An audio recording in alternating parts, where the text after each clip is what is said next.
Greetings fellow Decepticons, SoundBlaster1987 here with my September vlog for 2024. Today I will be going over the history and legacy of the Dark Magician from the Yu-Gi-Oh franchise, specifically from the original 1998 anime adaptation, since I've not read the manga and I'm not so familiar with the later seasons of the storyline from Arc V, Zexal, GX and all the other parts of the anime franchise, so this will just be the original Duel Monsters anime from 1998 adaptation.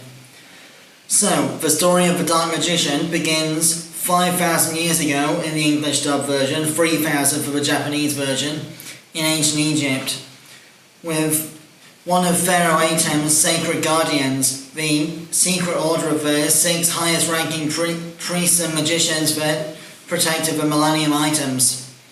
So, as you all know, there are 7 Millennium items in the Yu-Gi-Oh franchise that, when combined, can grant ultimate power to those who possess all 7 of them. There's the Millennium Puzzle, which stores the soul of Pharaoh Atem himself, which is currently in the possession of Yugi Mutou.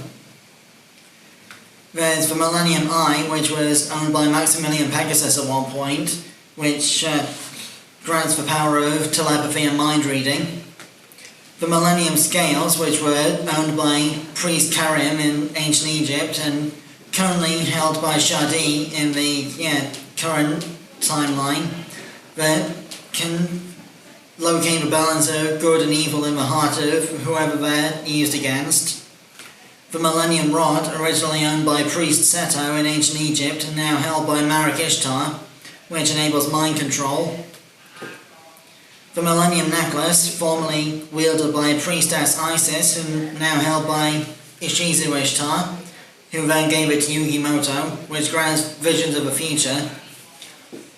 The Millennium Ring, which was originally given to Priest Mahad and was then stolen by Dark Bakura, which is now hanging around the neck of real Bakura in the modern day, who is the current form of Dark Bakura's possessed body, which grants the power to not only locate the other Millennium items by using the dangling points as a sort of tracking beacon, but it can also allow the user to see into the souls of other people.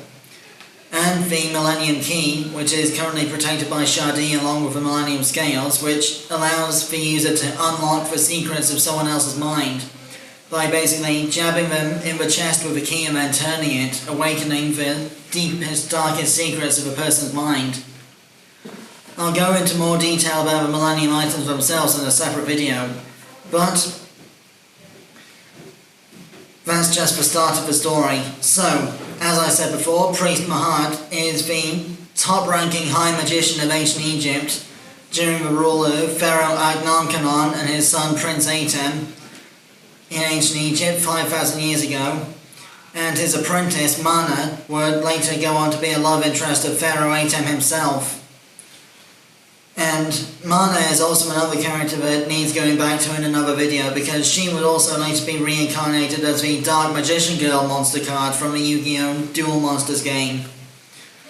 But that's getting ahead of ourselves a bit. So, as I said before, Mahad is one of the Sacred Guardians, the order of priests and magicians chosen by Atem to guard the sacred Millennium items, and Mahad was given the Millennium Ring, which I have already mentioned can allow the user to see into the souls of others, as well as tracking the other Millennium items with its dangling points. So, unfortunately, Mahad lost one of the Shadow Games, the ancient Egyptian equivalent of the Duel Monsters hologram monster battles, against Bandit King Bakura, who wanted revenge against Pharaoh Atem for the destruction of his village of thieves and bandits. And, of course, Mahad's primary Shadow Duel monster was the Illusion Magician, not to be confused with the Magician of Dark Illusion, who is a similar sounding but slightly different monster of the Dark Magician archetype. So, the Illusion Magician has 2 separate forms in ancient Egypt depending on the flashbacks of certain episodes in the later seasons, specifically season 5 of the anime. But, basically what happened was, Mahad fought well against Bakura but still lost the duel ultimately, and he put so much of his life energy into defending the Pharaoh and the legacy of the Millennium items that he had no strength left to survive the duel itself. So, at the last possible second, when the borders between Earth and the Shadow Realm are at their weakest due to the Shadow Game, the illusion magician basically became sentient and fused with the soul of Mahad just before his death, allowing him to live on forever as the Dark Magician. This Dark Magician hybrid would later go on to become Pharaoh Atem's personal monster for his shadow duel against Priest Seta when his Blue Eyes White Dragon went rogue. And of course, thousands of years later, the Dark Magician would later become one of the most famous cards in the Duel Monsters card game that was devised by Maximilian Pegasus when he first discovered the ancient Shadow Realm duels and such during an archaeological expedition in Egypt. So, one of the Dark Magician cards ended up in the possession of Yugi Mutou via his grandfather Solomon's game shop, and the Dark Magician at 2,500 attack points became Yugi Mutou's most powerful and most trusted repeated monster for most of his duels throughout the series. Not used in every duel, but more often than not Yugi will use some variant of him at some point. And the way that the Dark Magician works, even opponents' separate copies of the Dark Magician card have been known to work for Yugi instead of against him at times, like during his duel with Arcana the Rare Hunter in Season 2.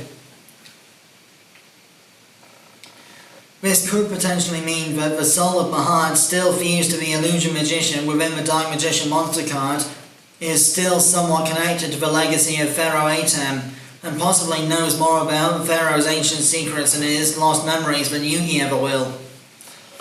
But of course that's just speculation. So, that more or less concludes my look back at the history of the Dark Magician, aside from obviously mentioning that there are numerous variants, such as the Dark Paladin, which is the hybrid of Dark Magician and Buster Blader using the Polymerization magic card. There's the Amulet Dragon, which is what happens when Timaeus the legendary dragon fuses with the Dark Magician. There's the Dark Magician Knight. There's the Dark Sage, which is what happens when the Dark Magician gets aged 1,000 years by the Time Wizard. And several other variants, which I'll not go into at the moment, but I'll make another video further down the line about all of those variants and fusions and such. So, with that said, I've been SoundBlaster1987, thanks again for watching. I'll leave a link in the description below for my upcoming review of the Area X knockoff LEGO model of the Dark Magician, so you can check that out once the video releases. And stay tuned for October 2024 when my next monthly vlog will be my Halloween video looking back at the history of Black Arachnia and Arachnid from the Transformers franchise, because nothing says Halloween like arachnophobia.